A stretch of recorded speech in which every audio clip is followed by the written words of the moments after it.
Hello everyone, कैसे हो आप सब। एक बार पुनः स्वागत है आप सभी का हमारे अपने YouTube channel Shiv coaching classes पर। और दोस्तों, आज की इस वीडियो में देखेंगे क्लास 12 बायोलॉजी एनसीईआरटी चैप्टर 7 हमारा चल रहा है, जिसमें आज की इस वीडियो में देखेंगे स्व प्रतिरोधकता यानी कि सेल्फ इम्यूनिटी क्या होती है।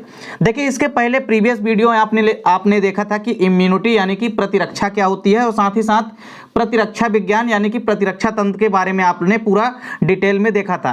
आज की इस वीडियो में देखेंगे कि स्व प्रतिरोधकता क्या होती है।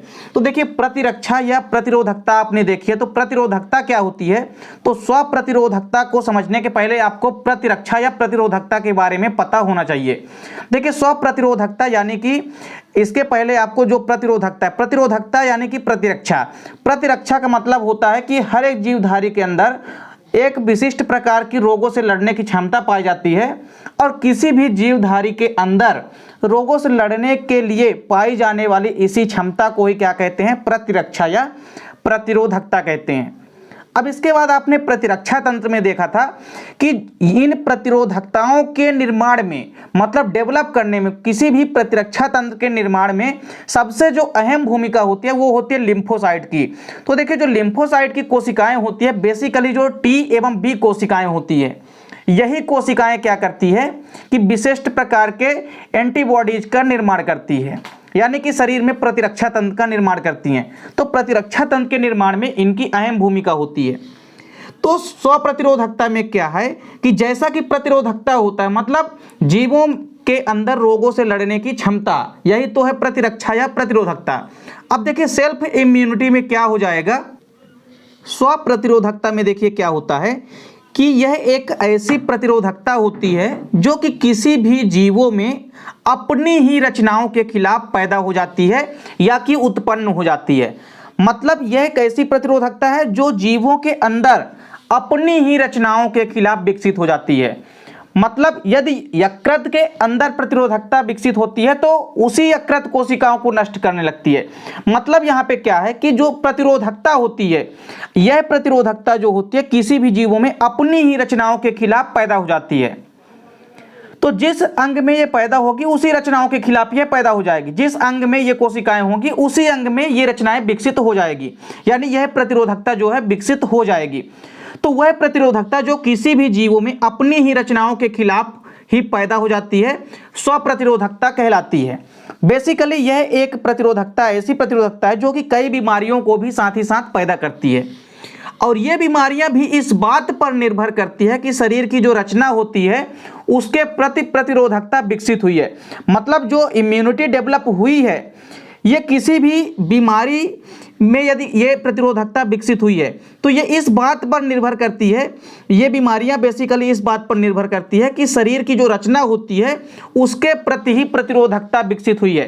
अब जैसे मान लीजिए कहीं पर कोई बीमारी हो गई, तो यहाँ पे क्या कह रहा है कि जो रोग है, मतलब जो प्रतिरोधकता है, वो उसी अंग के खिलाफ विकसित हुई है जहाँ पर वो कोशिकाएं नष्ट हो रही है, यानी कि जहाँ पे ये रोग फैल रहा है। तो जहाँ पे बीमारी या रोग हो रहे हैं वहीं पर ये प्रतिरोधकता जो है उत्पन्न हुई है, इसी कारण से ही यह प्रतिरोधकता उत्पन्न हुई है। तो यह भी कह रहा है कि बीमारी यदि हुई है मतलब उस अंग पे ही स्व प्रतिरोधकता जो है विकसित हुई है। तो यह प्रतिरोधकता कई बीमारियों को भी पैदा करती है, और साथ ही साथ ये बीमारी इस बात पर भी निर्भर करती है कि शरीर की जो रचनाएं होती है उनके प्रति ही प्रतिरोधकता विकसित हो चुकी है।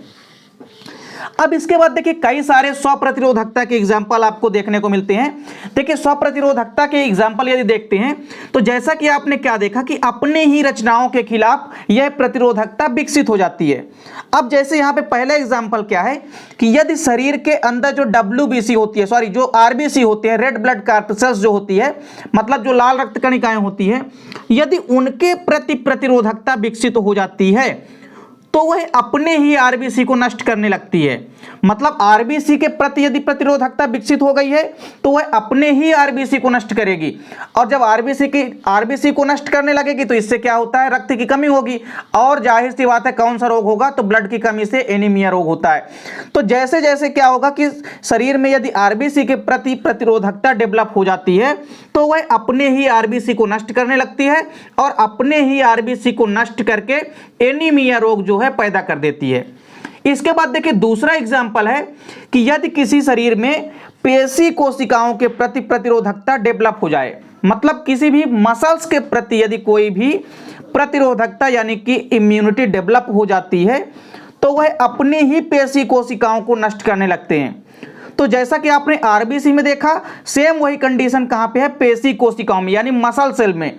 मसल सेल में भी क्या होगा कि कोई भी प्रतिरोधकता है तो यदि पेशी कोशिकाओं में प्रतिरोधकता विकसित हो जाती है तो ये पेशी कोशिकाएं क्या करती है कि अपनी ही पेशी कोशिका को नष्ट करने लगती है। और जब पेशियों को नष्ट करेगी तो जाहिर सी बात है कि शरीर में कमजोरी पैदा होने लगती है। तो यदि शरीर में कहीं पर भी पेशी कोशिकाओं के प्रति स्वप्रतिरोधकता यानी कि पेशी कोशिकाओं के प्रति प्रतिरोधकता यदि विकसित हो जाती है तो ऐसे में वह पेशी कोशिकाओं को ही नष्ट करने लगती है और शरीर में कमजोरी पैदा कर देती है। मतलब जाहिर सी बात है कि स्वप्रतिरोधकता का उत्पन्न होना इस बात का प्रमाण है कि बीमारियां कोई ना कोई डेवलप होगी। इसके बाद देखिए तीसरा और बढ़िया एग्जाम्पल क्या है कि इसी प्रकार से जो लीवर की कोशिकाएं होती है, मतलब जो लीवर की सेल जो होती है यानी यकृत की जो कोशिकाएं होती है, यदि उनके प्रति प्रतिरोधकता विकसित हो जाती है तो वह अपने ही यकृत कोशिकाओं को नष्ट करने लगते हैं। अब देखिए यदि यकृत कोशिकाएं नष्ट होती है तो सबसे पहले कौन सा रोग होता है, हिपेटाइटिस रोग होता है। और यह हिपेटाइटिस रोग हिपेटाइटिस बी हो सकता है या हिपेटाइटिस सी हो सकता है। पर यहाँ पे आपको एक चीज ध्यान में रखना है कि यदि किसी भी यकृत कोशिकाओं के प्रति प्रतिरोधकता विकसित हो जाती है तो यकृत कोशिकाओं को नष्ट करके यह हिपेटाइटिस रोग पैदा कर देती है। तो जाहिर सी बात है कि स्वप्रतिरोधकता का मतलब क्या है यहाँ पर कि यदि स्वप्रतिरोधकता किसी भी अंग के प्रति उत्पन्न हो गई है तो वह अपने ही अंगों की कोशिकाओं को नष्ट करने लगते हैं और रोगों को उत्पन्न कर देते हैं। तो इसके कई सारे बढ़िया एग्जाम्पल, इनको आपको अच्छे से तैयार करना है। कई बार स्वप्रतिरोधकता यानी कि सेल्फ इम्यूनिटी आपके पेपर में पूछा जा चुका है। तो देखिए यहाँ पे जो भी एग्जाम्पल है, चाहे वो आरबीसी का हो, चाहे पेशी कोशिकाओं का हो, चाहे लीवर कोशिकाओं का हो, तीनों के तीनों एग्जाम्पल आपको ध्यान में रखने हैं। कभी कभी एग्जाम्पल भी पेपर में आपसे पूछ लिए जाते हैं। तो उम्मीद करता हूं दोस्तों वीडियो पसंद आई होगी। मिलते हैं दोस्तों नेक्स्ट वीडियो में, तब तक के लिए जय हिंद, वंदे मातरम।